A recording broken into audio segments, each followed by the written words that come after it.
It is episode 9 of Guatemala Life and Culture. Today, I'm with Dawn once again. Hello. I'm Jeff, and we're going to be talking about our community. So Yes. we've gone through a lot of information. We've talked about what life is like in Guatemala, the history of Guatemala, education, health, how and why they come to the United States. And now we're going to talk about, once they're here, what is life like? Yeah. So people often ask, how many Latinos or Guatemalans do we have in Tuscarawas County? Do you know the answer to that? We kind of do. Do we know? Yes. So the backstory to this is in 2020, the 2020 census, there was a lot of effort to reach the Guatemalan and Latino communities. Right. And, you know, myself and others were a part of that. And, you know, we started meeting at the end of 2019, planning for that, kind of our game plan. And then this thing called the COVID-19 hit. The Rona. And so to think about doing a census in the middle of COVID, it really didn't allow for maybe the most accurate information, because two things. When you think about an immigrant community who might be living in a little bit of fear of immigration. Yeah. One, social contact in general was frowned upon. Nil. Yeah. Nil. Two, knocking on these immigrants' doors is probably not going to lead to a lot of opening of doors. Gosh. And then once they're opening the doors, asking who all lives in the house, what are the ages? It kind of seems a little intrusive for people that might be afraid of what that could lead to. Yeah. Right. Yeah. Probably wouldn't have much success there. Yeah. So all of that to say, our 2020 census results came into Tuscarawas County having about 4.2% Latinos. Latinos, correct. Yes. That's about 3,900 Latinos in the county. Well, for anybody, and for reference, Tuscarawas County has 93,200 people in this 2020 census. So I think anybody would safely agree that that number is higher than 3,900 people. From 2020? Yeah. Yeah. So the downtown New Philly area, according to the census, was 23% Latino, Hispanic Latino. Yeah. Makes sense. But in our local school districts, we have well over 500 what's called ELL, or English Language Learner students, reference our education episode. Yes. Yeah. I heard recently too, so now in 2024, that New Philly schools is around 30%. That is not Latino. That number is 30% English learner status. Or I could be correcting myself, and it's one of the two. But either way, for our community, it's pretty much one and the same. Like you could have other languages represented. But yeah. I mean, and then there's the there's the population that is not under an English learning status, like they were born here, they're of Latino heritage. So, but that is a pretty high number. Yeah. And yeah. And another way to put that in perspective is since 2010,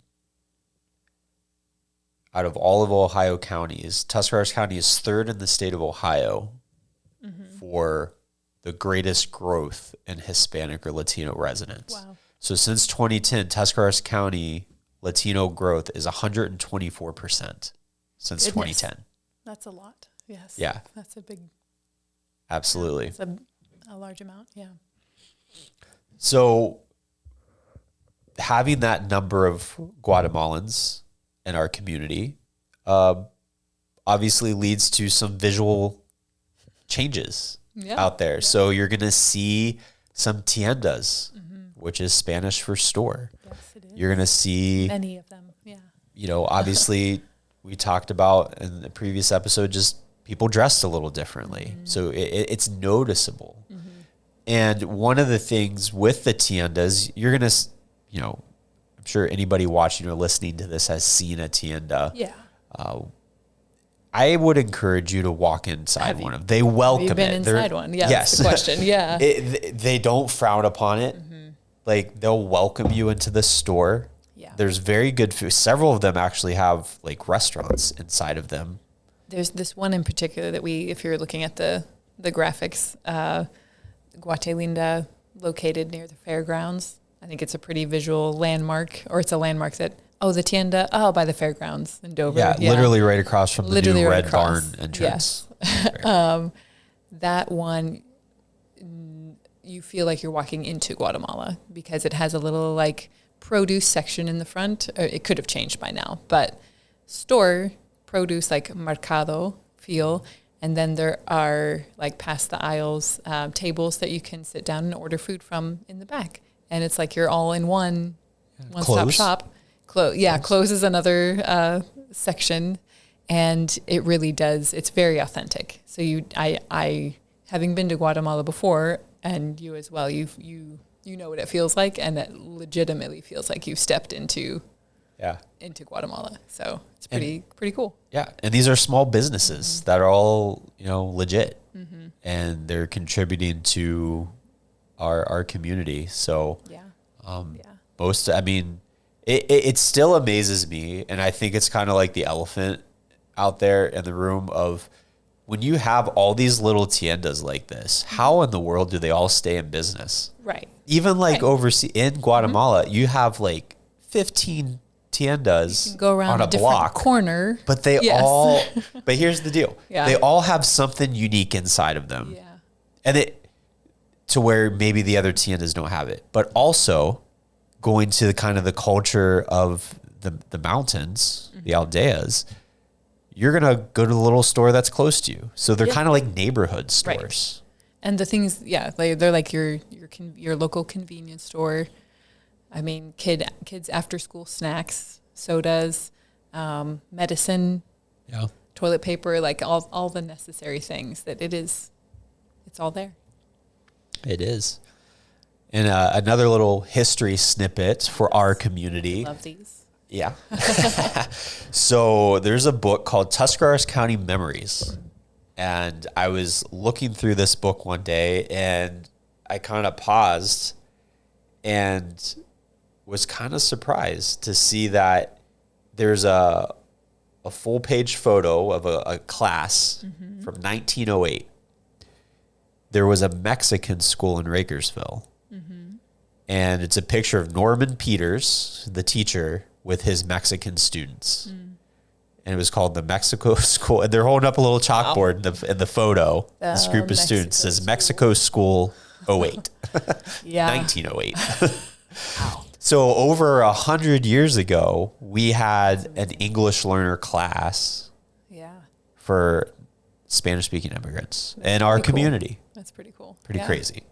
So also for Latinos in our area, you have psychosocial stressors, and anybody has those. But when you think about a minority ethnic group, think about, inadequate housing, stress, discrimination, low education levels, history of conquest, suppression, defeat. These things just kind of add on to the already difficult life that maybe someone living in a low socioeconomic status has. Right. But then you add on top of that these other factors.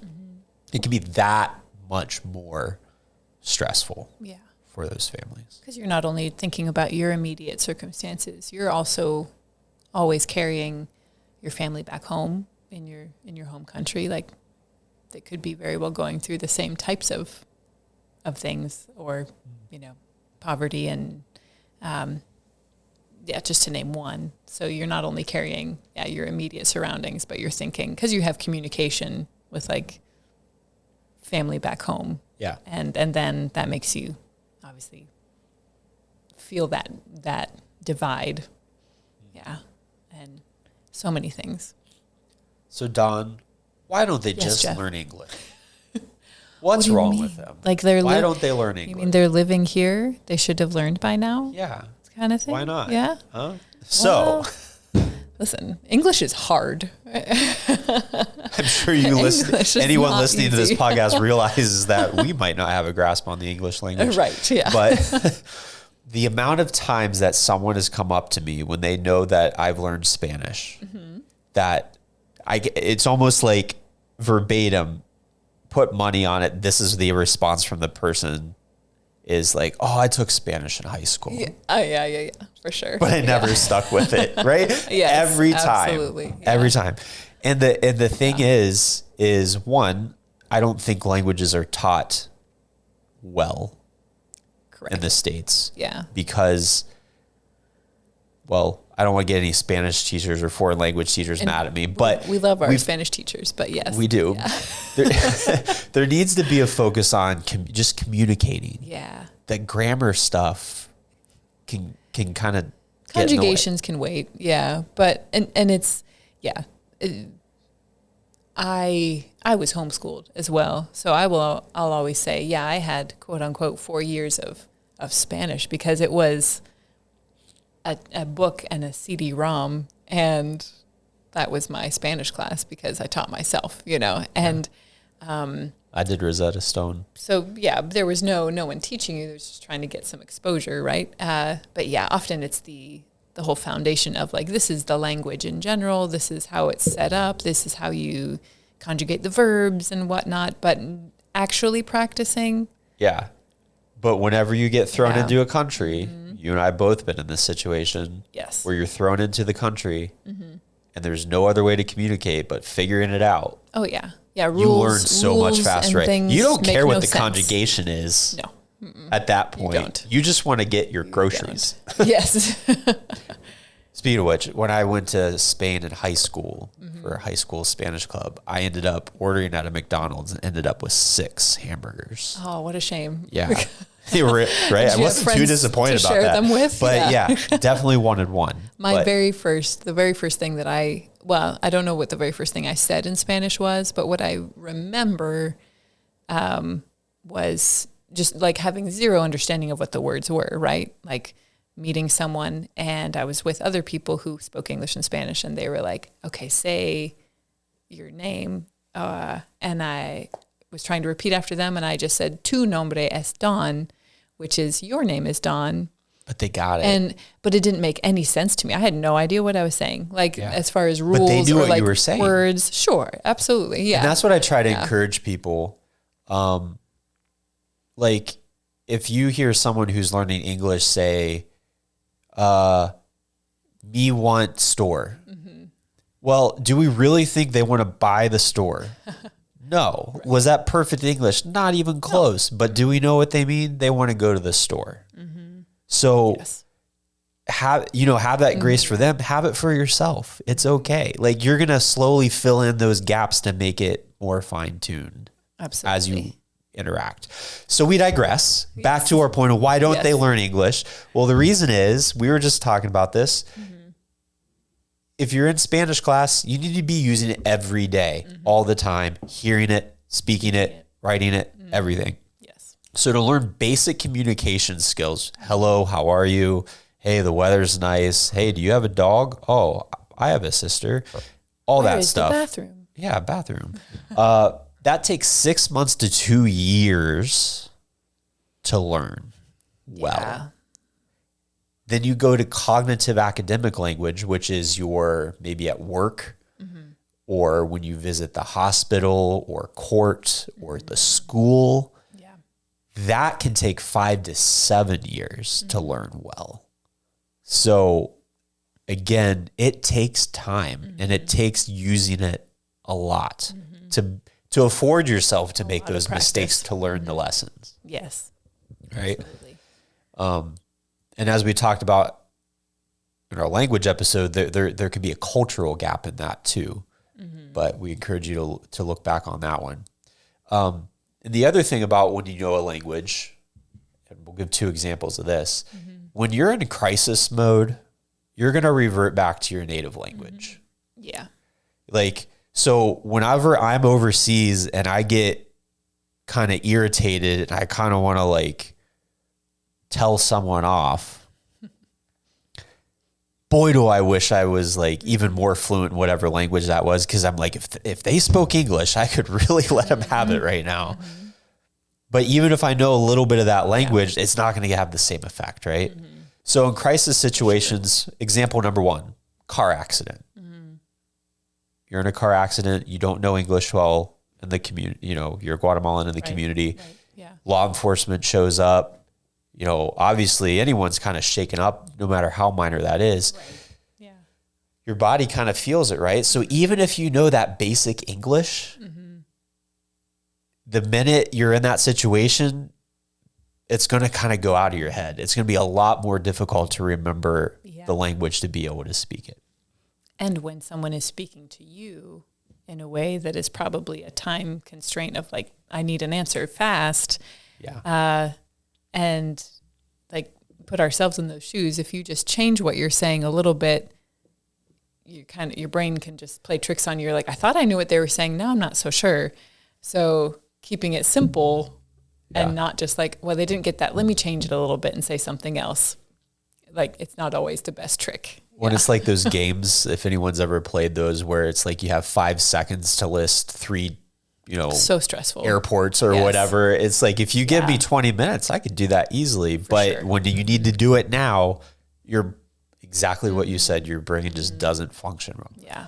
So on kind of a more minor note, so you can even say the same thing in a school. So you have a kid, let's say a 3rd grader, who can speak English really well, actually just got sent to the principal's office for speaking too much to his friends in English. Yes. Goes to the principal's office. Boom, crisis situation. You're in this office, you know you're in trouble. Principal starts talking to you. I mean, they could be super nice. Right. But still, then that ability to formulate the language might be more difficult. So it's not always they're trying to pull one over on you. Exactly. They might not be able to come up with the words that they would, even though they just got in trouble for speaking too much in English. So it's just something to keep in mind. Like, someone's not always pulling something over on you. And it's always like if you've been in that situation where you do feel like constrained by, I wish I could communicate and express myself fully to the level of understanding. Like, you could explain where the bathroom is, but maybe something more complex that's a conversation. You know, it's not seen as a like, oh, well, they don't understand as much as I thought they did. They need help. It's just another level of that complexity of language. And perfectly legitimate. Yeah. And so there's this meme that says, I know I sound like I'm 3, but I'm actually an adult in my native language. And I think that it's funny, but it's so true. It's easy to sound stupid, right, or uneducated, yeah, whenever you're speaking in a different language, but they're not. Yeah, they're not. And I will add that I don't think we said this yet. No, that understanding a language, speaking here's the other thing that people say after they say, oh, I took 5 years of Spanish or whatever, but I don't remember a thing. It's like, yeah, that happens. A lot of people say, oh, I understand it, but I understand a lot, but I have such a hard time speaking. I always say that's perfectly normal. Yeah. Like of course you do, because you can understand and absorb listening and just like piecing it together in your brain, then you can get it out your mouth. Like you know what you want to say, but piecing it together that way. Yeah, kind of like understand, speak, read kind of depends, can flip-flop, and then Reading is easier than hearing because you can see it, right? If you can associate words. So I would encourage everyone, just like remember, people around you can probably understand a lot more than they can speak. Absolutely. So even if they're not speaking, they might be able to understand a good portion. Yeah. Yeah. So to wrap up that question of why don't they learn English? Well, the answer is they might be learning. We do have several adult ELL or English language classes that pop up throughout time and throughout the community. And the other thing is when they're going to work, the places that they're working, they're surrounded by people that speak their own language. They're not necessarily working with people that speak English where they're able to use English. So they're at home with their families, they go to their church, they go to work, and where are they really facing the ability to practice the English that they're learning? It Where might be very being limited. Absorbed into that. Exactly. Right. And yeah. that's not as easy as it seems. Yeah. Yeah. All right. So why can't they be like us? Acculturation or assimilation. Like, they need to assimilate. They need to learn our ways. Yeah. They need to live life like we do. But I still want tamales. But the rest of it needs to change our way, right? Yeah. Well, here's the deal. Acculturation and assimilation. Assimilation means you forget everything about your past, everything about who you are, and you become something different. You become a part of whatever you're joining. Acculturation means you are maintaining your identity, who you are, what you represent. However, you're also learning the ways of the new group that you're a part of. And that's what we aim for. We want acculturation. We don't want people to lose their identity.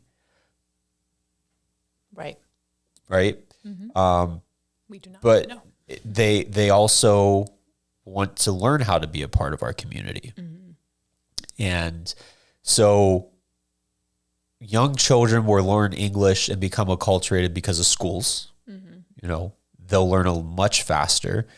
And our message to the schools would be, don't worry about preserving the kids' culture in a sense of worrying about them losing their language, because that'll be preserved in the home.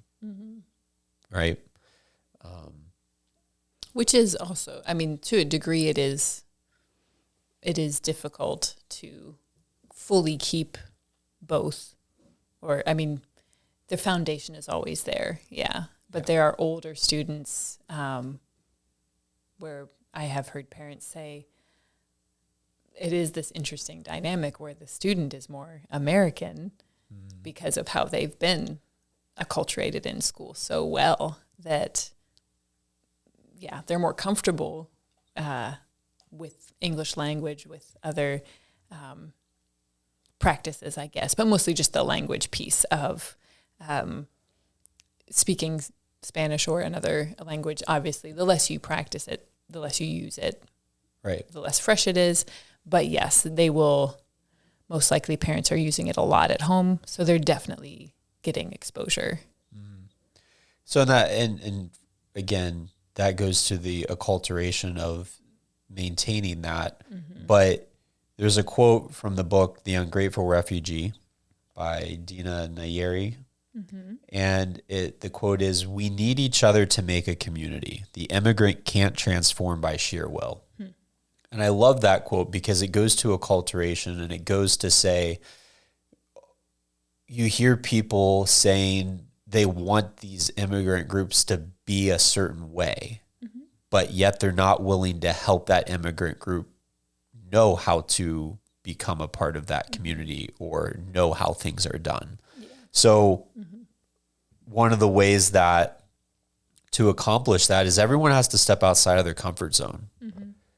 And we, and from ourselves and organizations that we've been a part of, one way to do that is to expose the families to things that are time-honored traditions in the community, right? So one of the things is the Cleveland Guardians, right? We were able to take a group of boys up back when they were the Cleveland Indians. Guardians gave us group tickets. We went up, and that was the first baseball game for like 9 of these boys, Guatemalan boys, all of them born in the States. And now they have context. They know what it's like to go to a baseball game. They see people with their same last names up there on the scoreboard. And then now when their classmates talk about the Guardians or baseball, they now have a reference point. Right. Yeah.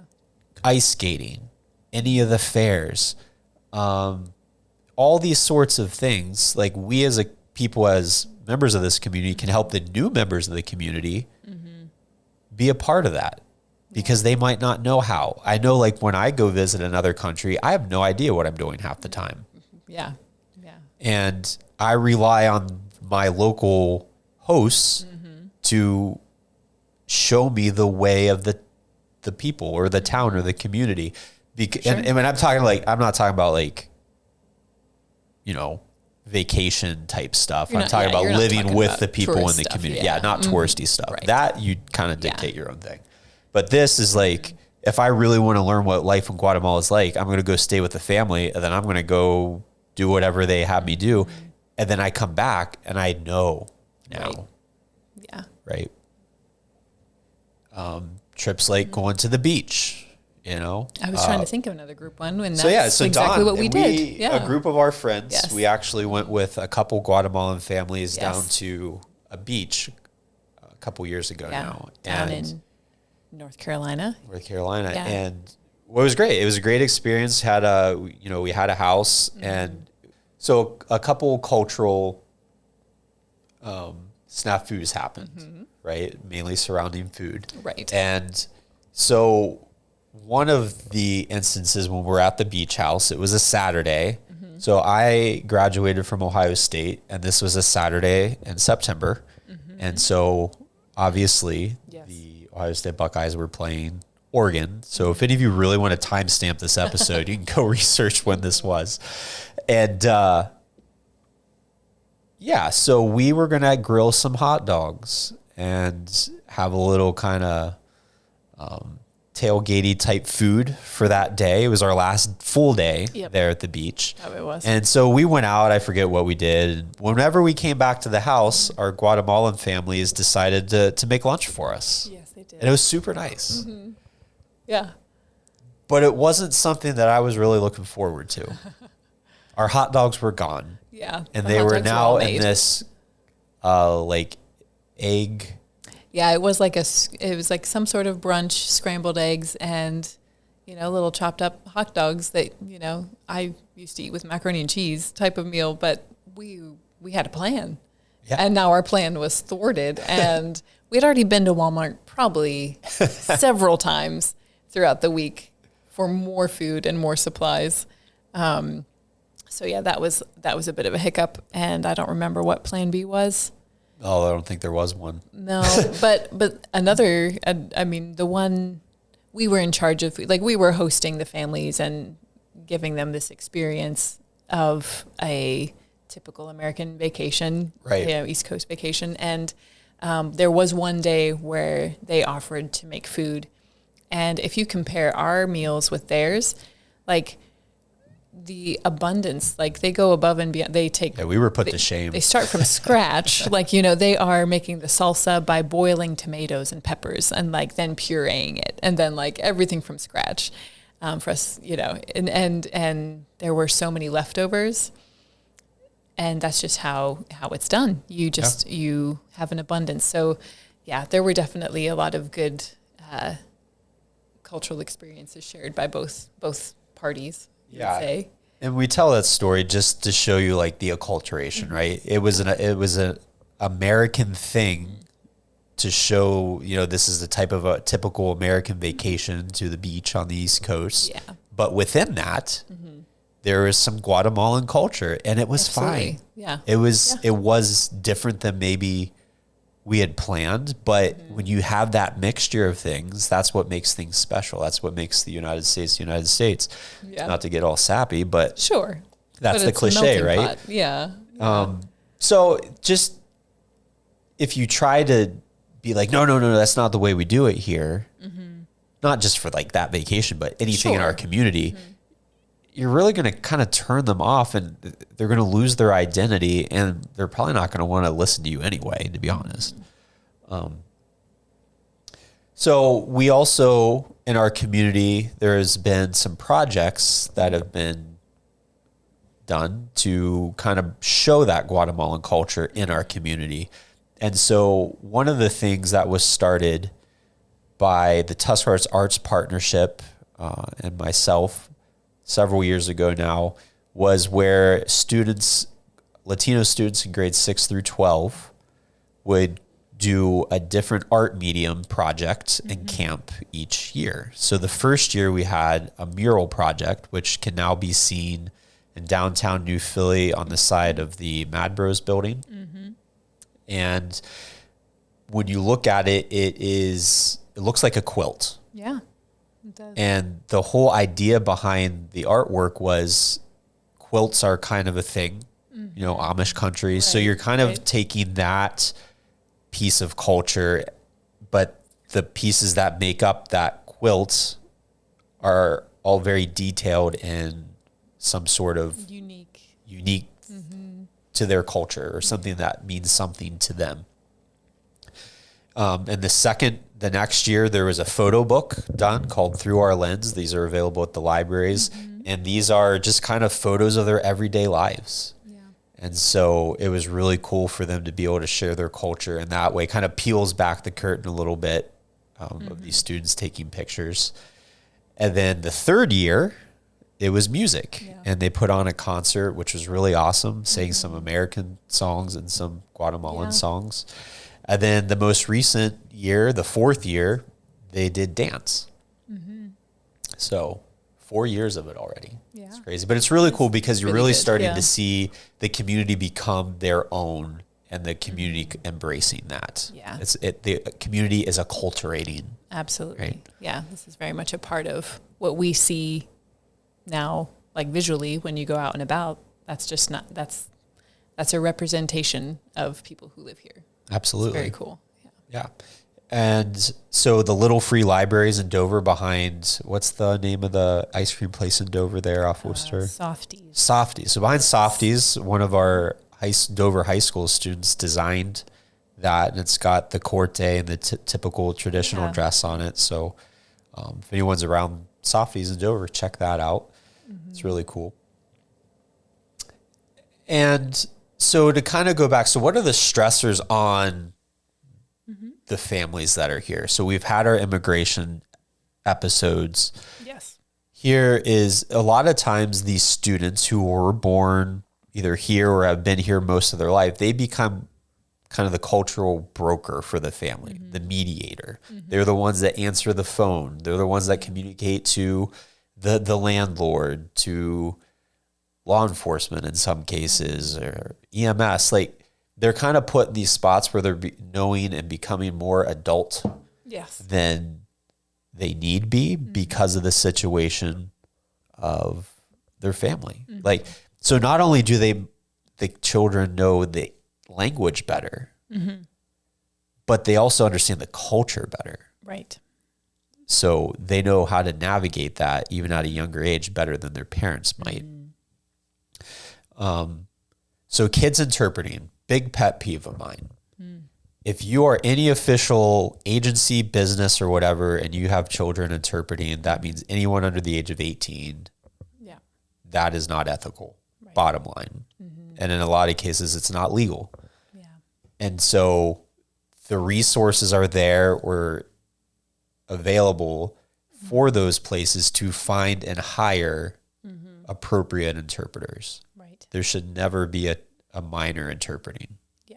No. Never. Yeah. So that's just my little soapbox. Yeah. And there are, in today's day and age, we have technology that is a better way of getting by or making it work. A little bit. That's how often, or it can be used as a second or third tool instead of completely relying on a minor or young individual, because then, like, maybe if you're using a translate app, you'll see expressions that are like, okay, that makes sense, or no, that wasn't quite right, instead of solely relying on the maturity of and also that's like conflict of interest too. It could be. I mean, it is. It's unethical in so many ways, but for whatever reason, there's a lot of places that refuse to invest in hiring people that are able to communicate with the people that they serve. But I digress. Yeah. So another meme here I think is just kind of funny. It's one of my kind of like a favorites. Latina mom. Yeah. She has this packet of papers and she's showing it to this cat, but it says basically my mom asking me to translate the paperwork's government documents, and the cat's face is like 8-year-old me. Like, how am I supposed to do this as a kid? Wide-eyed and small. Yeah. So life in the USA, continuing here. So immigration, we talked about the census at the beginning of the episode. So immigration isn't just a fear that's baseless. Like, it's a legitimate fear. We have visuals here of Facebook posts of when immigration raids places like Freshmark, other businesses. There are, I haven't told this story in a while, but back in 2017, there was this big political push to have a day without an immigrant. And the whole purpose politically behind it was to show how much immigrants meant to the United States. So there are certain political groups like promoting like, stay at home, don't go to work. We want to show how much immigrants mean to our country. Yeah. Well, our local Guatemalan population, majority, again, not all, they actually took that as through the news that they heard just through social media and stuff, because there's no legit news source for our families here in their native language. They took it as, don't go to work because immigration's coming. Immigration day. Immigration will show up. So they took it the complete opposite. Lost in translation. Yeah. So they kind of ended up doing what those political groups wanted, but not for the reason that they put out there. Yeah. I was at the schools at the time, and I think we had well over 100 EL students out that day. It was crazy. Yeah. So there's a video I'm going to play here, visual. It's actually of immigration in Dover. Immigration a lot of times is in unmarked vehicles. They're wearing normal street clothes, and they might have a vest on that says police or ICE on it.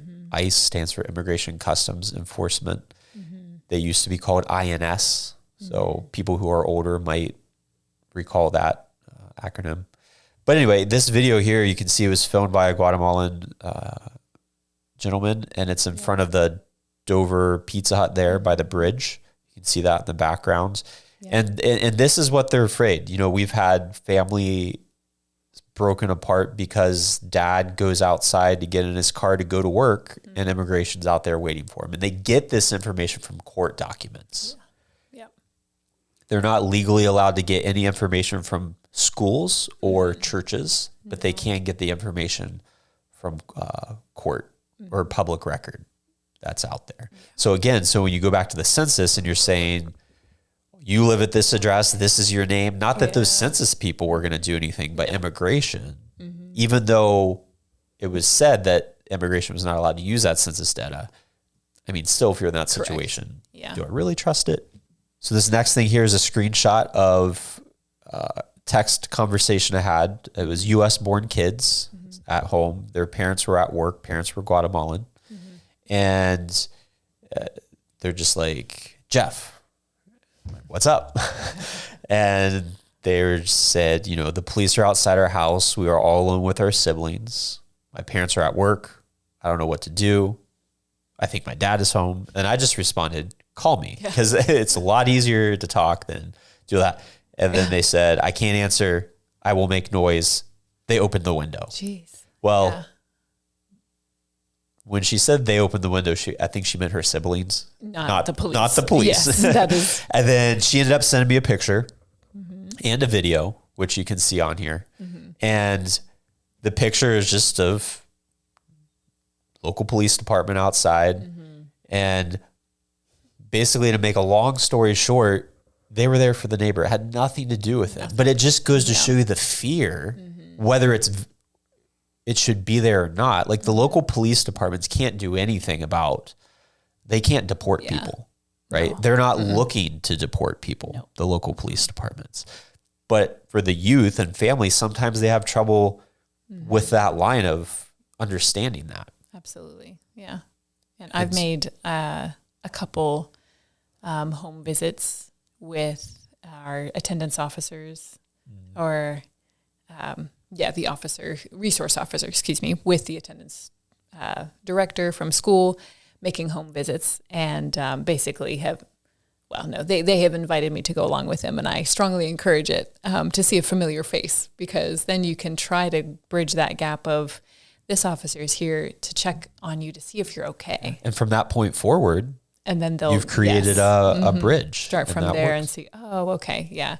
And recently there was, family had obviously moved. We just didn't get any withdrawal information from school. They just so far been absent, and made the visit, and we could clearly tell the apartment had been vacant, so it wasn't just they just disappeared. They've probably just moved over the summer. Absolutely. And the neighbor heard the knocking on the door and opened it up, and here it was, a former student of mine from 4 years ago. And so I give him props for opening the door, because he, probably saw there was an officer outside. But as soon as he saw a familiar face, it was like, oh, can you help us out? And then going from probably your initial reaction of, what's going on? I'm in trouble, to, do you know if they're home? That's it. We just hope they're safe. We hope they're okay. So. Yeah. And another quote, this is from Undocumented Immigrant Youth, dated 2017. It says, fear is not limited to government officials and police officers. Many undocumented aliens, which I do personally hate that term, aliens. It's a bad but anyway, one. Yeah. Many undocumented aliens have at least some anxiety about all strangers, along with acquaintances such as fellow students, teachers, coworkers, and neighbors. So even if you're friendly, it's still going to take time. Yeah, Slow is absolutely. fast. You have to build that trust and that relationship up, and you will get there. But on both sides, you can't be offended by a seeming distrust, no matter how friendly you are, because that's just there.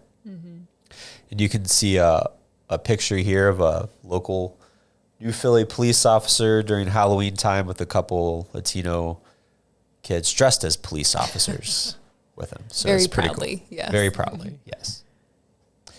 And side note, or not side note, just a tidbit on that. We have a mutual friend who actually plays the bass at our church, and is an officer himself, who often just works, fairs, different public events.